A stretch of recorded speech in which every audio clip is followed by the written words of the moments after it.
भारतमाला परियोजना में अधिग्रहित भूमि की उचित मुआवजा को लेकर किसानों द्वारा सैदनपुर के पास धरना प्रदर्शन। आज सोमवार की सुबह करीब 10 बजे से भारतमाला परियोजना के तहत जयनगर से आमस्तक बन रहे 6 लेन एक्सप्रेस हाईवे के तहत गौरीचक एवं पचरुखिया थाना क्षेत्र के गांवों के किसानों का जमीन सरकार द्वारा अधिग्रहित किया गया था। इसी अधिग्रहित भूमि पर सड़क निर्माण के लिए हो रहे मिट्टी भराई का काम रोकने हेतु बिहटा सरमेरा 4 लेन पर सैदनपुर गांव के पास बने अंडरपास के समीप सैकड़ों की संख्या में किसान सरकार से उचित मुआवजा की मांग करते हुए धरना प्रदर्शन दे रहे थे। धरना प्रदर्शनकारियों द्वारा अपने हक में नारे लगाए जा रहे थे। इसी बीच दर्जनों की संख्या में पटना पुलिस बल, पुलिस पदाधिकारी एवं पटना जिला प्रशासन द्वारा किसानों की अनदेखी करते हुए मिट्टी भराई करवाने लगे, जिसे प्रदर्शनकारियों द्वारा कार्यस्थल पर जाकर रोका गया।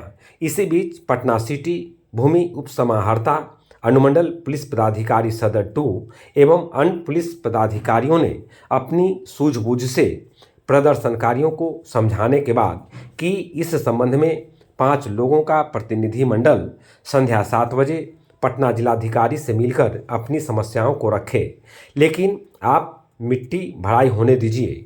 बावजूद कुछ लोग बगैर उचित मुआवजा मिले बिना काम नहीं होने दिया, तो संध्या करीब 4 बजे पुलिस एवं प्रशासन ने कुछ लोगों को पुलिस के कब्जे में रखा, तब जाकर मिट्टी भराई प्रारंभ हुआ।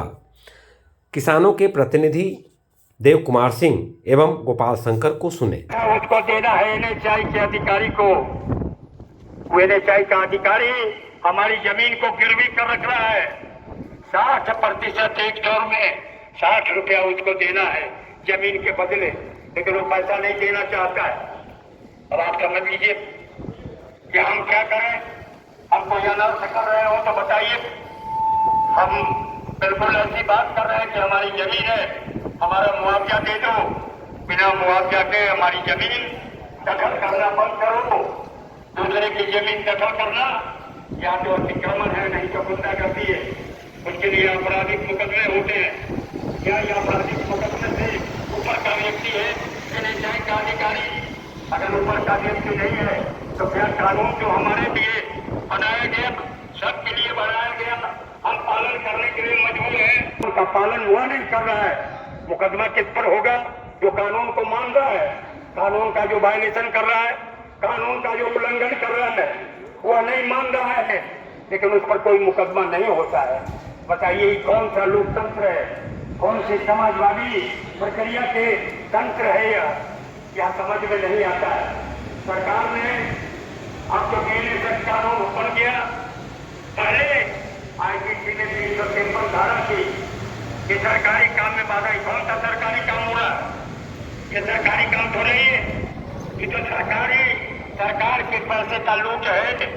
सरकार का मालिक जनता है और जनता के खेतों को लूट करने के लिए ये सरकारी काम में बाधा कौन पहुंचा रहा है?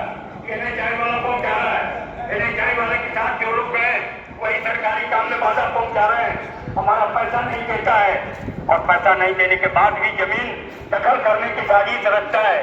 हम कहाँ जाएं? ये कौन बताएगा? समस्या जो है उचित मुआवजा को मांग के लेकर है। सबको हम लोग मुआवजा नहीं लिए हैं और काम चालू कर दिया गया है। क्या मांग क्या है आप लोगों का? हम लोग जो जमीन गया है भारतमाला एक्सप्रेस में, उसके लिए उचित मुआवजा की मांग है। कितना मुआवजा मिल रहा है? सरकार से कितना चाहिए? बिहार से सरकार से हमको उतने मुआवजा चाहिए जो रजिस्ट्री वैल्यू लेते हैं सरकार जी। हम लोग को कुछ नहीं ज्यादा चाहिए। ये कहाँ मांग चलती है बताइए जी। आपका परिचय नाम पता? गोपाल शंकर सैदनपुर।